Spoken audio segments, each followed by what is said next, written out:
to help each other. Yes, exactly. And it's just, it's going to seem a little counterintuitive, but if you tell yourself, let's just not worry about it, before the play begins, I don't want to say we don't have to be perfect, because the audience is there, they paid for their tickets, right? Yeah. So they're allowed to have a great performance, right? But if in your mind you take it too seriously, then you're gonna put yourself in a state that you're gonna be it could happen. If you're gonna stress yourself with it, you're going to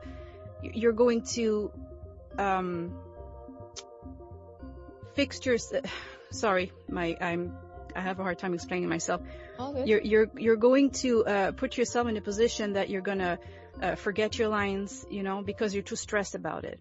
Basically, that's what I mean. So you need to relax. Yeah. So if you go there and know that you're going to have, let's just have a good time. Let's just have fun. This is why it's called a play, because you're going to play, Let's go out and play on the stage. Yeah. That's my take on it. And going back just to what you said, that nobody's perfect.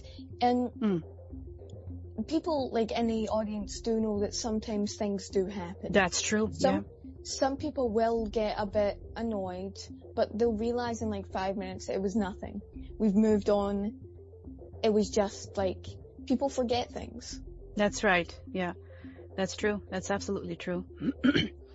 I think if myself, I would be in an audience and my daughter would be playing. This is just something I just thought about right now. I think I would be probably more nervous for my daughter than I would be, than she would be on stage. Yeah. Because I know that these things happen, and it feels really bad. On that moment, it feels really bad. When this happened, you're thinking, oh, I messed up. Now the play is ruined. I messed it up for my co-actors, but don't go there. Don't even go there. Just keep going on. Just like those skaters, these figure skating. When they fall down, they have to get up right now. Get up and keep going. Yeah. Right? Same thing. And while we're on the crowd and, being in the crowd, have you ever experienced or been in a production that has directly involved the crowd? Yes. Not in my experience. The plays that we were doing, we did not involve the crowd, but I went to this musical of The Lord of the Rings years ago, and as the audience were, going down to take their seat before the play started, you already were in this world, the Tolkien world. Yeah. And you had the music playing a little bit of the Shire, right? And you had these little fireflies flying over everywhere in the audience, on stage, in the audience. I don't know what they were made of, but they were fireflies, Yeah. And they were really, fireflies. Yes, yeah, they really looked like it, Obviously, we were not able to get so close to them that we would see what they were. Anyway, it was magical. So you had these fireflies going around. And as the people were taking their seat, you had Merry and Pippin going around, from row to row, jumping over rows, trying to catch those fireflies. They would catch one and put it in a jar, literally put it in the jar, and then you would see them, flying in the jar, right? And this would become because the first scene is for Bilbo Baggins' birthday. It's evening. And the way they were lighting the scene was with these jars of fireflies. So it was really neat. So you had them, go from seat to seat, from row to row, trying to catch these fireflies.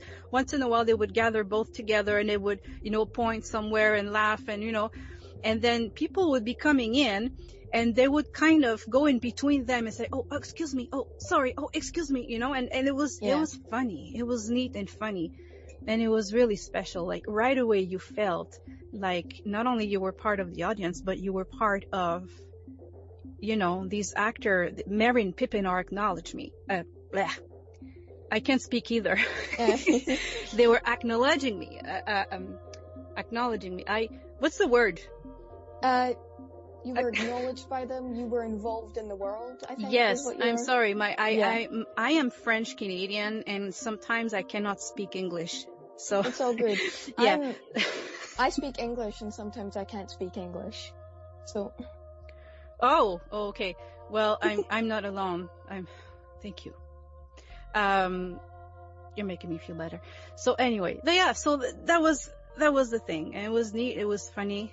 And I wish that all the plays would be like that. Yeah, it definitely sounds like a fun experience to be involved in. Yeah. Yeah. Oh, yeah. It was neat. It was very neat. Well, that's it for all my questions. But if you want to like give a little shout out to any social medias, any projects you're doing, anything like that, now's your chance, I guess. Sure. Yes, you can follow me on Twitter at Nadia Guillotte. How does it go again? Nadia Guillotte at Nadia Guillotte, something like that. I'm very bad. Like I don't search myself very often. Let me just pull up Twitter here and see. I believe I'm following you. Look, I promise when I become a professional, I will know these things. All right. I will know these things. I also have Instagram, and my Instagram name is Nadia_S_voices. And that's it. And my Twitter account is, go ahead and edit this thing after because I feel silly. My Twitter account is, and it's going to be so simple. Yeah, I'm trying to find it here. I can't. It's going to be so simple. Oh, it's not. Actually, I changed it and I forgot about it because that's what I do. I change things and I forget about it. It's Nadia. So it's, Nadia with a capital N at the beginning, and then it's capital VO and then lowercase ICES. So Nadia Voices at Guillotte Nadia. Think of guillotine. Yeah. You cut out a little bit there, but we were still able to get the actual. So it's okay.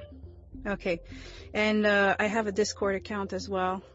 Nadia GQ. Yeah. Got lots of last names going on. And I did a few gigs. You can hear me in, if you go on YouTube, you look for Tarragon, TARRAGON, produced by Carly Lucas. It's a trilogy, it's a book trilogy, and it's about dragons. You cannot go wrong with dragons. I like dragons. Yeah, and I come late though. I come in the third book. I am a mage. Ooh. Doing some magical stuff. And following, protagonists around. Yeah. It's cool. Yeah. I'm also a dragon in the first book, but it's a very small part. This, you can also, obviously, you can hear me as well as Flip in the Haxor dog. Haxor. The Haxor dog. And I have kids. I'm tired, okay? And also another fun one is the 7 Deadly Sin. Oh, hang on a second. I haven't got that one for a while.